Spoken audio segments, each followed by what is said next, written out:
पानी राखिए बिन पानी सब सून, पानी गए न उबरे मोती मानुस चून।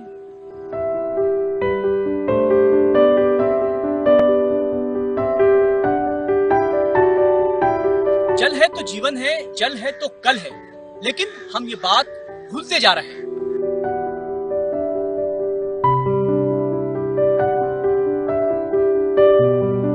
आइए विश्व जल दिवस पर हम संकल्प लें कि जो पानी बनाने वाले लोग हैं, जो पानी का नियम बनाने वाले लोग हैं, उन पर हम नकेल कसेंगे और उन्हें बताएंगे कि ऐसा नियम बनाएं ताकि पानी की उपलब्धता हर जगह हो सके।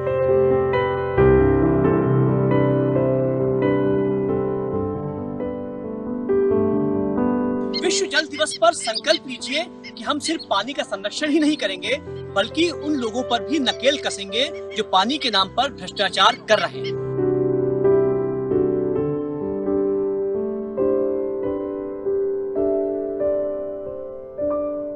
जल ही जीवन है, जल है तो कल है। हमारी उत्पत्ति पानी से हुई, ये विज्ञान कहता है, शास्त्र भी कहते हैं।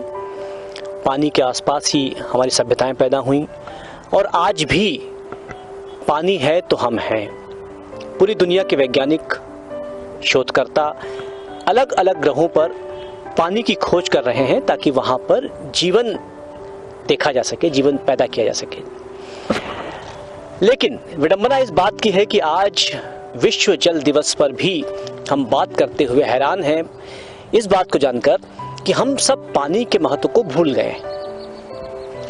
क्या कारण है कि हमको पता है कि पानी नहीं होगा तो हम नहीं होंगे, बावजूद उसके न हम पानी को संरक्षित कर पा रहे हैं, न उसका निर्माण कर पा रहे हैं, उसे पैदा कर पा रहे हैं। इस वक्त हमारे साथ में दो हस्तियां मौजूद हैं, हम इनसे बातचीत करना चाहेंगे और बातचीत का उद्देश्य एकमात्र यही है कि ये पता लगाएं कि आखिर कैसे इस जीवन में ये समझा जाए, पानी के महत्व को समझा जाए, आम आदमी इसको समझे। हमारे साथ में मौजूद हैं मुकेश चौहान जी, जो मुख्य अभियंता और सेक्रेटरी हैं नर्मदा नियंत्रण एवं प्राधिकरण के। हमारे साथ में मौजूद हैं किशोर कोटवानी, जो इंदौर के लिए पानी की लड़ाई के लिए जाने जाते हैं, समाज सेवी हैं।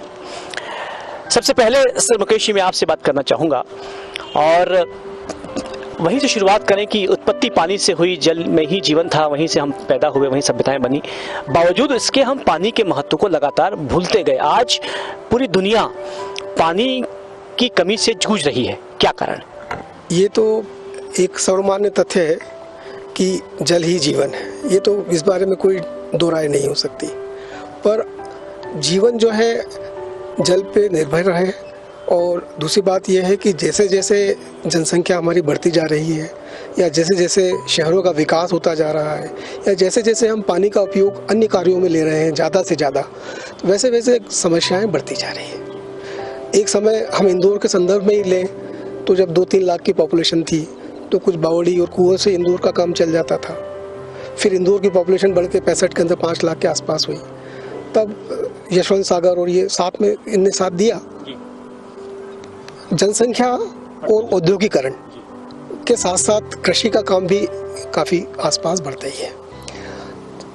पीने के पानी से 10 गुना पानी जो है हम कृषि में उपयोग में लेते हैं, और कृषि का उपयोग जो है इंदौर के आसपास हो ही रहा है। तो जो कुएं और जो बावड़ी थे उनका एक पर्टिकुलर लेवल था, उस लेवल के आगे वो हमें सहायता नहीं दे पाए। तो 1969-1970 में हमने देखा कि इंदौर के अंदर ऐसा दुर्भिक्ष सा पड़ा और पानी की इतनी हाहाकार मची।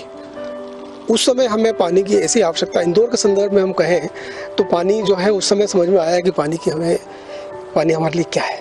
सर क्या लगता है आपको, क्या ये मान सकते हैं कि क्योंकि शहरों के आसपास केंद्रीकरण हो जाता है, शहरों में लोग आकर बस जाते हैं, एक ही जगह पर जब घनत्व बहुत सारा होगा वहीं से पानी निकाला जाएगा, वहीं उपयोग किया जाएगा, ये कारण है कमी का? अगर गांव में जाए तो वहाँ कोई कमी नहीं दिखती? आपने बिल्कुल सही फरमाया। जो जनसंख्या का घनत्व है वो घनत्व शहरों के अंदर बहुत ज़्यादा हो जाता है, और गाँव के अंदर जनसंख्या का घनत्व नहीं होता है, तो वहाँ जो है भूजल से ही काम चल जाता है। और शहरों में भी भूजल से काम चलता है, प्रोवाइडेड कि वो शहर जो है 2-3 लाख की पॉपुलेशन वाले हों। तो ऐसे शहर हैं जो अभी भूजल से काम चलता है। अब इंदौर जैसा शहर जहाँ 30 लाख की पॉपुलेशन कोई 200 स्क्वायर किलोमीटर के अंदर हो, तो 200 स्क्वायर किलोमीटर के अंदर जो पानी गिरता है ऊपर से, वो करीब 500 mld पानी गिरता है, 200 बारिश का पानी। तो इंदौर की आवश्यकता ही जो है वो आपकी आज 30 लाख जनसंख्या के लिए करीब 800,000 mld है। और 500 mld जो पानी गिरता है 100 स्क्वायर किलोमीटर में, तो उसमें से कितना पानी ऊपर उड़ता है, कितना पानी ज़मीन में जाता है, कितना पानी क्या होता है। हमारे साथ सबसे बड़ी समस्या ये है कि हम उस पानी का उपयोग भी करना चाहते हैं, हम चाहते हैं कि पानी बहे भी नहीं और नदियाँ भी कलकलाए और पानी ज़मीन में भी चला जाए। तो ये सब कैसे होगा? पानी तो उतना ही है। आपसे हम बातचीत करेंगे कि आखिर इसके उपाय क्या हैं, कैसे कैसे हम जल को संरक्षित कर सकते हैं, ताकि भविष्य में जिस कमी से हम जूझ रहे हैं और जो भविष्य हमारा भयावह होने वाला है, उसे कैसे निपटा जाए। इस वक्त जिस जगह पर हम बैठे हुए हैं वो पीपलियाना तालाब है। इस तालाब को बचाने के लिए जिस शख्स ने मेहनत की, लड़ाई लड़ी और जीत भी हासिल की, वो है किशोर कोडवाणी जी। किशोर जी, चूँकि आप लड़ रहे हैं पानी के लिए, बचाने के लिए, सबसे पहले तो मैं जानना चाहूँगा कि इंदौर की अगर हम बात करें, पानी आपने लंबा समय यहाँ देखा है, एक वक्त तो पानी की कमी नहीं रही होगी, लेकिन धीरे धीरे होती, आप क्या कारण मानते हैं इसका? मुझे आज रविन्द्रनाथ टैगोर की वो शब्द याद आ रहे हैं जब ब्रिटिश ने कलकत्ता को राजधानी बनाया और पहला अनाउंसमेंट किया कि घर घर पानी पहुंचेगा। वो पहले शख्स थे, 200 साल पहले उनने उसके खिलाफ आंदोलन खड़ा किया कि ये जो दिशा है ये आने वाले समय में लोगों का नदी, तालाब, कुएं, बावड़ियों के प्रति बेरुखी पैदा करेगी और पानी के लिए तरसेगा आदमी। और वो मॉडल मैं अब इंदौर में देख रहा हूँ। जब मैं IDA की कॉलोनी में बसने आया था 34 नंबर स्कीम में, वहाँ 3 कुएं थे। 3 कुओं से स्नेहनगर, पटेल नगर, प्रोफेसर कॉलोनी, वसंत शाह नगर, साधु वासवानी, इन सबको पानी पिलाया जाता था। हमने उसको नाश कर दिया। जो ये नेचुरल हमारे रिसोर्सेज थे, मैं थोड़ा सा नाइतफाकी करूंगा मुकेश जी से, 62 तालाब आज भी मेरे उस मास्टर प्लान एरिया में हैं।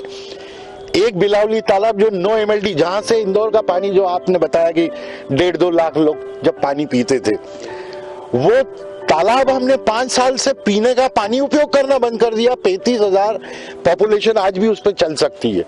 यशवंत सागर से 1.25 लाख लोग 250 लीटर पानी उपयोग कर सकते हैं। अब भी मुकेश जी, अपन ने 5-1 साल पहले उसको रिवाइव किया यशवंत सागर को, 40 mld वाला 32 पे पहुंच गया।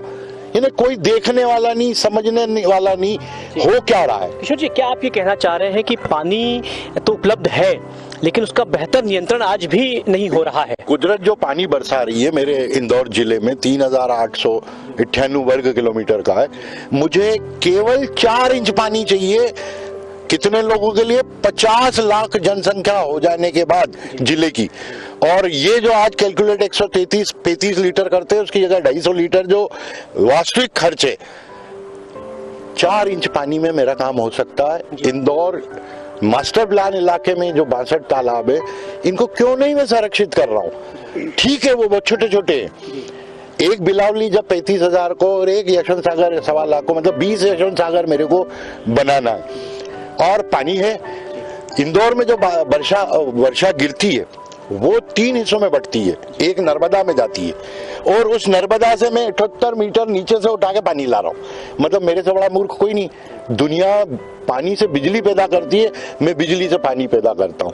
और एशिया का सबसे महंगा पानी इंदौर कंज्यूम करता है। बहुत बड़ी बात। और एक और मूर्खता अभी फैसला होने जा रहा है मेरे इंदौर में। एक नर्मदा चंबल परियोजना बनाई है, जो उसमें से पानी लेंगे हम।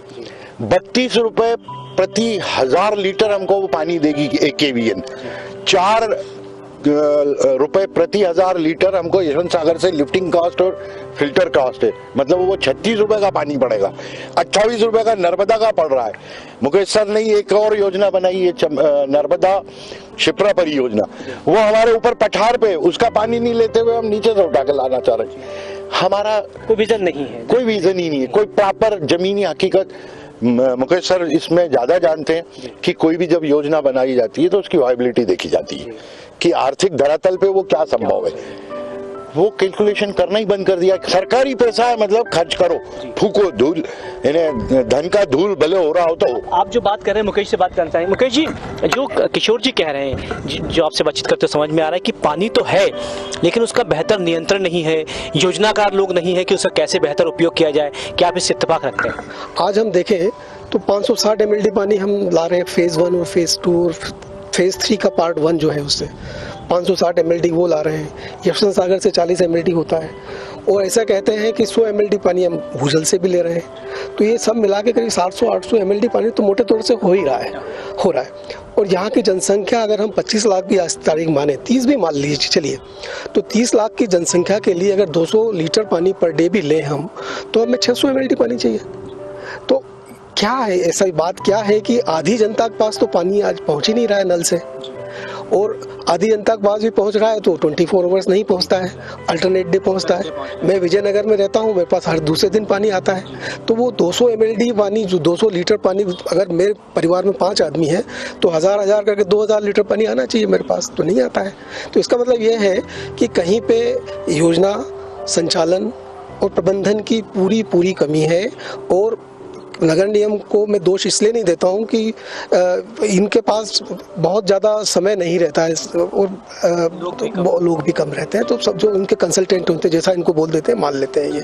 और दूसरी बात और है इसमें, एक बात ये है कि क्या हम एक कम्प्रिहेंसिव प्लान नहीं बना सकते जिसके अंदर नर्मदा का पानी, यशवंत सागर का पानी, भूजल का पानी, बावड़ी का पानी और जो रीयूज़ कर रहे हैं हम फिल्टर करके जहाँ का ये आपका ट्रीटमेंट प्लांट है, तो इन सब का एक कम्प्रिहेंसिव प्लान अगर बनाया जाए। अब जैसे अब 90 गांव हैं आज की तारीख में हम लें, तो आज की तारीख में उन गाँव में नलों से पानी तो नहीं है। अच्छा, प्रधानमंत्री योजना में भी जो नलों से पानी दिया जा रहा है तो किसी नदी से लेकर तो नहीं दिया जा रहा है। आज दिल्ली की हम बात करते हैं, दिल्ली में यमुना से पानी की संभावना कम रहती है, झगड़ा चलता रहता है, हरियाणा वाले पानी नहीं देते हैं, पंजाब वाले पानी नहीं देते, उनको पानी कम मिलता है। तो वहाँ की जो सरकार थी उसने कुछ रास्ता निकाला कि आप भूजल का उपयोग करो। वो जो पूरा बेल्ट है वो भूजल बहुत ज़्यादा है वहाँ पे, मतलब आप ये करेंगे 50-60 मीटर के 60 फीट के ऊपर ही पानी मिल जाएगा। पर लोगों ने कहा ये तो पानी कड़वा है, खारा है, ब्रेकिश है, हम कैसे यूज़ करें। तो वहाँ की सरकार ने जो सोचा, उसने ये सोचा कि 10-10 ट्यूबवेल इकट्ठा किए, उनका पानी एक बड़े कुएं में डाला, उस कुएं के पानी को फिल्टर किया, छोटा ट्रीटमेंट प्लांट लगाया और उससे आसपास पानी दे दिया। तो अब उनको यमुना के पानी जरूरत ही नहीं है, झगड़ते रहो। बहुत अच्छी बात आप कह रहे हैं। तो ऐसे ही मैं ये कह रहा हूँ कि अगर हमने 90 गाँव लिए तो क्या जरूरी नर्मदा का पानी जाए? क्यों नहीं उस गाँव के अंदर ही प्रधानमंत्री योजना ही मान लें आप। आज प्रधानमंत्री योजना के तहत हर गांव के अंदर हर घर में पानी देने की व्यवस्था तो की जा रही है, नदी से नहीं की जा रही है। तो क्या उन गांव के अंदर भी हम उनको प्रधानमंत्री योजना में क्यों ना शामिल मान लें? अब आप ये देखिए कि कारण क्या है। कारण ये है कि हम जब हमारा देश जो है थोड़ा सा इस मामले में लालची है, हमारे इंजीनियर या हमारे जो नेता हैं थोड़े से लालची है। कारण क्या है, वो इन्वेस्टमेंट करना चाहते हैं कैपिटल। आज बांध बनाना हर आदमी चाहता है, नहर बनाना कोई नहीं चाहता। आज treatment plant, pumping station, pipeline ये सब बिछाना चाहते हैं, मगर घरों के अंदर लोग नल देना नहीं चाहते। क्यों? उसमें समय लगता है, पैसे ज़्यादा कम मिलते हैं। मैं इसमें यही कह रहा हूँ कि आज ये देखिए कि आज हमें इंदौर में अभी 560 MLD पानी आपके पास आ रहा है। आप 100-200 MLD पानी जो ट्रीटमेंट का ले रहे हैं। भूजल का तो जो यहाँ का एक व्यक्ति है जो इसकी बात करता है भूजल रिचार्ज की, वो 500 MLD पानी बताता है, 500 MLD मिल रहा है मुझे। तो 500 वो तो खेती में भी आ रहा है ना 500 MLD। अच्छा, शहरी क्षेत्र में 500 आ रहा है। तो जब इतना पानी आ रहा है और हमारी आवश्यकता ही 600 MLD की है, तो हमें अब अभी से तृतीय चरण की क्या जरूरत है? ये तो आपने अच्छी बात कही। सरकारी स्तर पर बहुत सारी चीज़ों की आवश्यकता है और उसमें बदलाव की आवश्यकता है, लेकिन हम ही जानना चाहेंगे कि आम आदमी आखिर क्या करे, क्योंकि ये तो सही है कि दुनिया में लगातार इस बात को कहा जा रहा है कि हम पानी को संरक्षित करें। आम आदमी की क्या जिम्मेदारी है, इस पर हम बातचीत करते हैं। आपसे जानना चाहेंगे कि आम आदमी आखिर इसमें कैसे योगदान दे सकता है। पंकज जी, एक चूंकि कोरोना काल में 3 महीने मैंने बिजली की जो अध्ययन किया, 15 साल का जो रिकॉर्ड बिजली का मैंने कलेक्ट किया है, मुकेश जी आपको भी आश्चर्य लगेगा कि 32% प्रति वर्ष घरेलू बिजली की खपत बढ़ रही है। कितनी? 32%।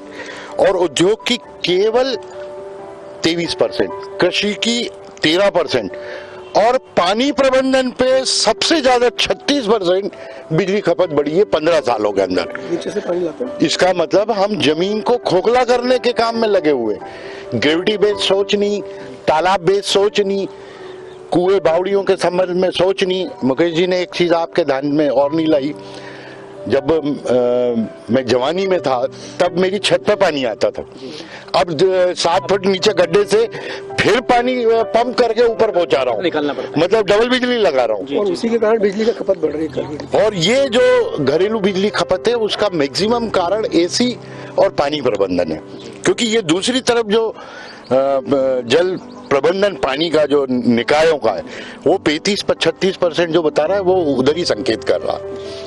अब आपका जो प्रश्न था कि क्या हो अब इसी स्थिति में, आम आदमी का योगदान भी कैसे हो?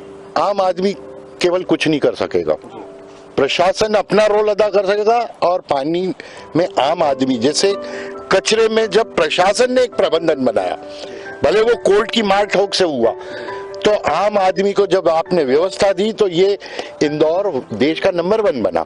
सवाल ये कि सिस्टम बनाने का काम प्रशासन का, सिस्टम के फॉलो करने का काम आम आदमी का। इंदौर में कोई भी विभाग ये बताने के लिए तैयार नहीं है कि प्रतिवर्ष कितने ट्यूबवेल की परमिशन दी, गैर परमिशन की तो बात ही नहीं कर रहा हूँ, किसी के पास कोई रिकॉर्ड नहीं है। मेरा तो ये सजेशन है इसमें कि जैसे आप नई स्कीम लाना चाहते हैं वो ठीक है, आप प्लान करिए, उसके लिए सब कुछ करिए, पर एक बहुत बड़ा ऐसा टेंडर निकालिए जिसके अंदर आप ये डालिए कि जितने भी बचे हुए घर हैं उसमें वो नलों से पानी पहुंचाए, ऐसी कंपनी को आप टेंडर दीजिए। उसका यही काम रहे कि 2 साल के अंदर आप सब घरों के अंदर पानी दीजिए, पूरा प्लानिंग भी करे वो, और ये हर घर में पानी पहुंचाने के लिए वो टेंडर बनाया जाए। और भले ही जैसे अभी 400-500 करोड़ रुपए, आप 700 करोड़ रुपए इसमें खर्च कर रहे हैं, तो 200 नहीं, आप जो तीसरे थर्ड फेज में सेकंड फेज ला रहे हैं उसका, तो उसके बजाय आप 300-400 करोड़ रुपए अभी सबके घर में पानी पहुंचाने के लिए खर्च करिए, वो ज़्यादा अच्छा रहेगा। मैं तो ये कहता हूँ कि 2 चीज़ मैं बोलना चाहूँगा, पता नहीं कितना समय है, बट 2 चीज़ मैं बोल के वाइंड अप करता हूँ। एक चीज़ तो ये कि जब ऊपर से गंगा का अवतरण हुआ, सबसे पहले देखा गया कि गंगा उसका वितरण कैसे होगा, तो शिव जी को कहा गया, शिव जी की जटाओं से उसका वितरण हुआ।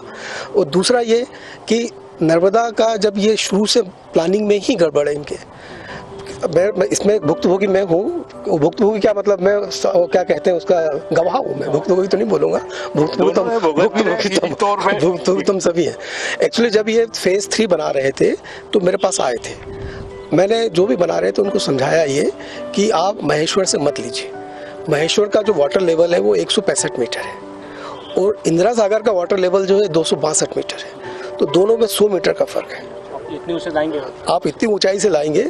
अच्छा, फिर क्या है कि इंदिरा सागर की झील जो है वो एशिया की सबसे बड़ी झील है, 262 से 242 तक तो पानी रहेगा ही रहेगा उसके अंदर। जब वो पूरे गुजरात को पानी दे रहा है कि इंदौर को पानी नहीं दे पाएगा। इन्होंने उस समय क्या, इनके सबसे बड़ी प्रॉब्लम क्या होती है कि जो हमारे कंसल्टेंट होते हैं वो कट पेस्ट में ज़्यादा विश्वास रखते हैं, उनको कोई बनी बनाई स्कीम कहीं दिख जाए तो वो उसको पालन करने में उनको बहुत अच्छा लगता है। तो उनको लगा कि ठीक है यार, महेश्वर से हमारा ये फेज 2 तो आ ही रहा है, यहीं से अपन सब कुछ कर लेते हैं, तो दे कॉन्सेंट्रेटेड ऑन महेश्वर। अब महेश्वर का मैंने उस समय उनको बता दिया था, मेरी किताब में भी लिखा है, 2003 में मैंने किताब लिखी थी एक, मैंने उसमें ये लिखा था कि महेश्वर योजना जब तक मध्य प्रदेश शासन अपने हाथ में नहीं लेगा और इसको मालवा से नहीं जोड़ेगा तब तक योजना नहीं बनेगी। महेश्वर जो है आप देखिए नहीं बन पाया, और इन्होंने जो इंटेक वेल लिया था वो महेश्वर की फुल हाइट के हिसाब से लिया था। अब वो इंटेक वेल से पानी नहीं ले पाए 4 साल तक। हाँ, अब आप देखिए, अब ये ओंकारेश्वर की नहर से लेना चाहते हैं। अब ओंकारेश्वर की नहर, कोई नहर 365 दिन चलती है क्या? उसका मेंटेनेंस भी होता है, और 100 मिलियन क्यूबिक मीटर पानी आप करीब 360 MLD पानी नहर से लेना चाहते हैं, तो इसके वजह आप ओंकारेश्वर से क्यों नहीं उठाते हैं, सीधा झील से उठाइए। कहीं ना कहीं आप जो आपने पहले बात कही थी कि हाँ, नियम बनाने वाले, नियमों पर चलने वाले, वहाँ बहुत ज़्यादा कमी है, उस पर काम किया। अगर इनका ये अगर प्रॉपर जगह से लिया होता तो फेज 3 का ये जो 360 MLD अभी ले रहे हैं ना, ये एक्चुअली उसी जगह से उठा सकते थे जहाँ से पहली बार उठाया था इनने, मगर चूंकि वो महेश्वर फेल हो गया है। अगर पहली बार में इंदिरा सागर से ही ले लेते ये, तो हमेशा इंदिरा सागर से ही लेते रहते। अच्छी बात है। संक्षेप में आपसे जानना चाहूँगा कि जो नियम बनाने वाले हैं, जो प्रशासन है, जो सरकार है, सिर्फ इंदौर की ही नहीं बल्कि हर प्रदेश की, हर शहर की जो सरकार है, नगर निगम है, उसके लिए संक्षेप में आप क्या कहना चाहेंगे, कैसे पानी की समस्या दूर की जा सकती है? इंदौर वो शहर है जो खुद का बाशिंदा नहीं है, सब पड़ाव के बाशिंदे हैं, यहाँ के पक्षी भी पड़ाव के हैं, यहाँ की वनस्पति भी पड़ाव की है और लोग भी पड़ाव के। और उसके कारण इस शहर में एक तासीर है कि किसी भी अच्छे काम में हर नागरिक जुड़ जाता है। मेरे मुकेश चौहान सरी के देश में कम से कम मेरे को जहाँ तक विश्वास है और मेरा जो परिचय है, 100 से ज़्यादा ऐसे इंजीनियर हैं जो अपने अपने मुकाम पर देश के अलग अलग जगहों पर काम कर रहे हैं। जैसे मुकेश सर इंदौर को छोड़कर महाराष्ट्र में जाके काम कर रहे हैं कि वहाँ ग्राउंड वाटर 3 मीटर प्रति वर्ष ऊपर उठाना। ऐसे साथियों को इंदौर में एक बार इकट्ठा करना चाहिए जो इस जमीन से उठ के गए और दुनिया में अपने अपने मुकाम पे काम कर रहे हैं। उनको बिठाकर, चूंकि उनका इंदौर से लगाव है, लालच नहीं है, वो लगाव वाले लोग हमें 101 बार इकट्ठा करना पड़ेंगे और उनको इस शहर के बारे में बताना पड़ेगा। आज स्थिति ये है और वो हमको एक नई दिशा और नया मॉडल खड़ा करके दे जाएंगे और वो पूरी ताकत न्यायपालिका, प्रशासनिक, चाहे हमारी प्रजातांत्रिक व्यवस्था, उसके माध्यम से हमें लागू करवाना पड़ेगा। बड़े आश्चर्य की बात है कि आज इस विश्व जल दिवस पर 2 एक्सपर्ट से बातचीत करते हुए हमारे सामने एक बात समझ में आई है कि अगर इंदौर की हम बात करें, इसी तरह के जो दूसरे शहर हैं, पानी की कमी नहीं है, पानी है, लेकिन उसके नियमन की आवश्यकता है, उसके डिस्ट्रीब्यूशन की आवश्यकता है। और जैसा मुकेश जी ने बताया कि ऐसी आवश्यकता है कि एक कम्प्रहेंसिव प्लान बनाया जाए, एक एजेंसी को, एक कंपनी को ये जिम्मा दिया जाए कि वो पानी इकट्ठा करे और एक प्लान बनाकर लोगों तक पानी पहुंचाए।